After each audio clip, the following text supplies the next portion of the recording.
இயேசு கிறிஸ்துவின் இன்ப இனிய நாமத்தில் வாழ்த்துகிறோம்.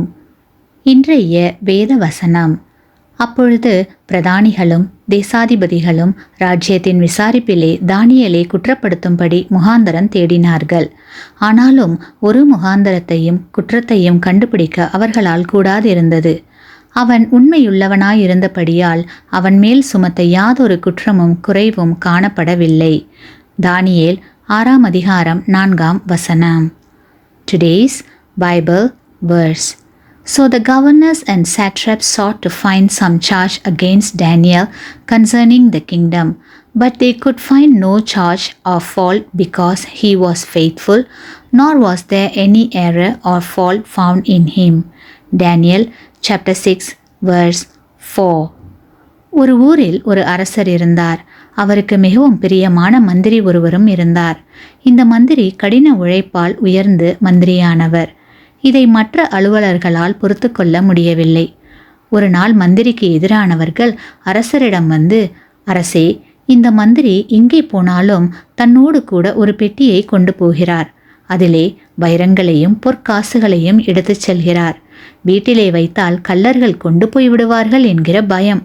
அரசே, நீர் பவனி வரும்போது கூட இப்படிப்பட்ட பொக்கிஷங்களை எடுத்து செல்லுவதில்லையே என்று கோல் மூட்டினார்கள். ஆகவே மந்திரி பிரயாணம் செய்யும் போது ஒரு நாள் அரசர் திடீரென்று குறுக்கே வந்து, இந்த பெட்டியை திறவும், இதில் என்ன இருக்கிறது என்பதை நான் பார்க்க வேண்டும் என்று கூறினார். உடனே மந்திரி மிகவும் அடக்கத்துடன், நீங்கள் என்னை மந்திரியாக ஏற்றுக்கொள்ளும் முன்னே மகா ஏழ்மையான நிலையில் இருந்தேன். அதை நான் மறந்துவிடக்கூடாது என்பதற்காக முன்பு உடுத்தியிருந்த பழைய கந்தல் உடையை இந்த பெட்டிக்குள் வைத்திருக்கிறேன், பாருங்கள் என்று சொல்லி பெட்டியை திறந்து காட்டினார். அந்த கந்தல் துணியை பார்த்ததும் அரசருக்கு தூக்கி வாரி போட்டது. மற்றவர்களின் பேச்சை கேட்டு மந்திரியை தவறாக நினைத்ததை எண்ணி மனம் வருந்தினார்.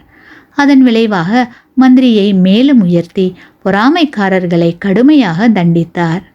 கிறிஸ்துவுக்குள் பிரியமானவர்களே, நம்முடைய வாழ்க்கையில் தேவனுக்கு முன்பாக தாழ்மையோடும் குற்றமற்றவர்களாகவும் வாழும்போது அவர் நம்மை உயர்த்துவதற்கு வல்லவராக இருக்கின்றார்.